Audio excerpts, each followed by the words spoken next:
Okay, moving on. Think about I love who's old enough for the Office? Who's seen the Office? Has everybody seen the Office or at least some memes from it? If you haven't seen the show, like, and you want to burn some hours, like this is a good show. Think about this for a second. Look at this picture. There's this old saying, "Are you interesting to be around for a 4-day trip?" You heard that saying? Are you interesting to be around? Well, you don't say, "I'm interesting to be around, hire me." You have to prove it in the interview. Your stories have to be interesting. And when I'm in an interview, I use vocal tonality better. I get very excited here, okay? So I'll try and tone it down a little bit. The hiring crew, the interview team at most airlines is about the size of the office at Dunder Mifflin. The whole company is not looking at you. It's a group of people who click together. Think about it.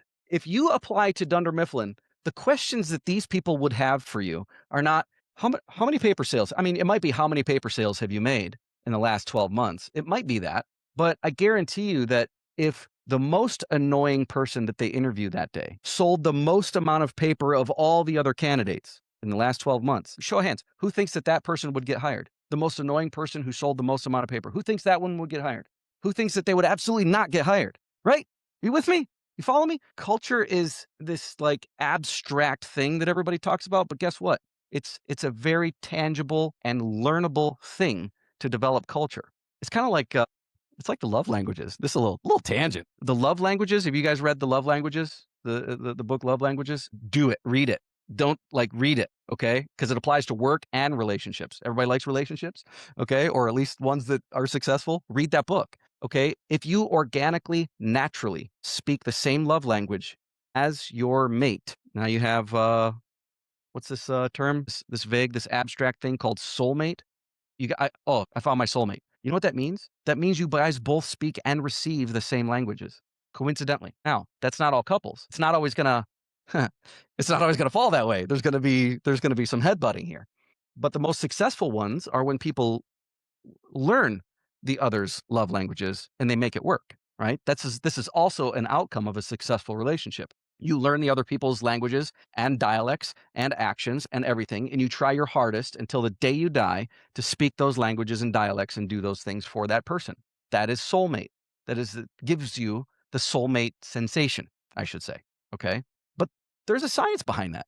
There's a science behind culture. Okay. A culture is a group of people that exhibit the same characteristics or the same love languages, the same work attitudes towards safety reporting, the same attitude toward saving money, the attitude toward not burning a lot of fuel, the same attitude about cleaning your aircraft. Those types of behaviors all lead up to a characteristic. A person's characteristic, when you put a bunch of them together, that's culture. And the way we act as human is like we want to bring people in our tribe that have the same characteristics as us so that we can survive and thrive and continue our legacy rather than to have some like curveball thrown our way. Right. And these people would guarantee you sit around after the interview, Dave. All of you were here in the interview. They would sit around and they would go, "Who did you like?" They wouldn't say who sold the most paper. That was the conversations would be about who did you like, right? So that was a long speech for one slide, but does that do you appreciate that? Give me a thumbs up. Does that make sense? Okay. You can learn about like you could watch this whole series, all however many seasons there are. You could show up and you would be a lot better armed to know what and when to say the things that you would say to fit in, wouldn't you?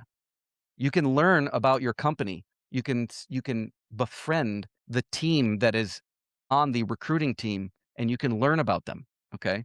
This is a possibility. If not, you can ask them. Let's talk real quick about an automatic disqualification. I have personally seen it more times than I probably can count or care to admit. But people will use cheap gouge, to trick the recruiters into making us think that you're part of our culture and we can smell it a mile away. So I've seen it. And it's funny because I showed you all those prices from all the different interview prep companies. When you've been in this business for a while, this is a business. HR is a business and it's a very small, niche, tight group of people. And we all talk, all the airlines, we all talk. The recruiting teams are like high school football teams all around your state.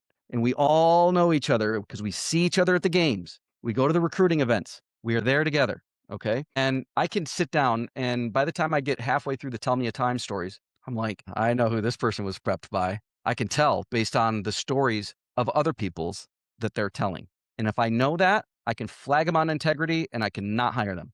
Done deal. On the extreme side of that case, I had somebody, brilliant kid. I wish I could have hired him. He had his resume. We were going through it. His resume was there. And we got to the question about leadership and teamwork. And I asked the question. There's thousands of questions. I picked one of them and I fired it off. And he responded and he goes, "Oh God, this is the leadership one. This is a leadership one. Which story? Which story? Which story was this?" He goes, "Can I flip my resume over and use my gouge?" He flipped it over and there was a bunch of stories written on the back of his resume. We prefer authentic people here at this airline. Thanks, but no thanks. I'll escort him out. That was it. Done. Done deal. He was an engineer. He had 3,500 hours. Fine. Jet time. Freaked out on the interview. Automatic disqualification.